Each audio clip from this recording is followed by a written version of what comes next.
জনাব আস্তাবিস্তা পিন্টু ভাইকে বক্তৃতা করার জন্য আহ্বান জানাচ্ছি। বিসমিল্লাহির রহমানির রহিম। জাতীয়তাবাদী দল আয়না ইউনিয়ন শাখার আজকের এই ইফতার মাহফিল এবং দোয়া অনুষ্ঠানের সম্মানিত সভাপতি ইতিমধ্যে আমাদের মাঝে উপস্থিত হয়েছে।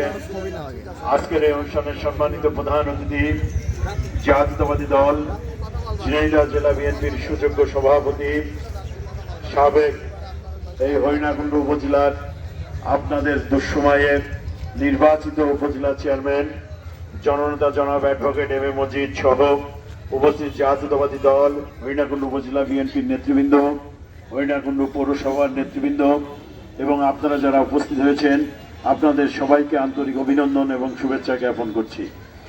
সম্মানিত উপস্থিতি, দেশের চলমান রাজনীতি এবং আগামী দিনের করণীয় এ সম্পর্কে আজকের অনুষ্ঠানের সম্মানিত প্রধান অতিথি মহোদয় আপনাদের সামনে বিস্তারিত আলোচনা করবেন।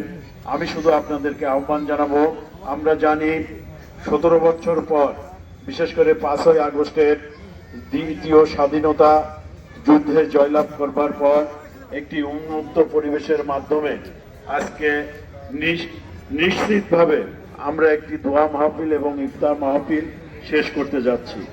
আমি আপনাদেরকে আহ্বান জানাবো, আজকে বিশেষ করে ঝিনাইদহ বাস্তবতায় বাংলাদেশেও বিভিন্ন কিছু স্থানে আজকে প্রচারে ব্যস্ত জাতীয়তাবাদী দল এবং অঙ্গ সংগঠনের নেতৃবৃন্দ আমরা যারা আছি ইতিমধ্যে জানেন পার্টির ভারপ্রাপ্ত চেয়ারম্যান আগামী দিনের রাষ্ট্রনায়ক ওনার বক্তব্যে বারবার বা ইউটিভি পেপার পত্রিকার মাঝে আপনারা যেটা শুনেছেন যে আমরা আন্দোলন বিগত দিনে করেছি, সেই আন্দোলনের ভিতরে চলমান আমাদের আন্দোলন ছিল ভোটের অধিকার ফিরিয়ে দেওয়া, যার ভোট যাকে ইচ্ছা তাকে দিব, নিরপেক্ষ একটি ভোট।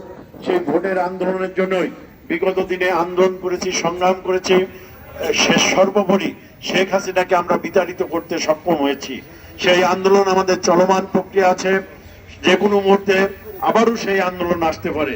এই জন্য আমাদের নিজেদের আভ্যন্তরীণ নিজেদের ভিতরে যে ঐক্য ছিল সেই ঐক্যকে আরো ঐক্যে রূপান্তরিত করে আগামী দিনে এই নির্দলীয় তত্ত্বাবধায়ক সরকারের অধীনে একটি নিরপেক্ষ ভোট যাতে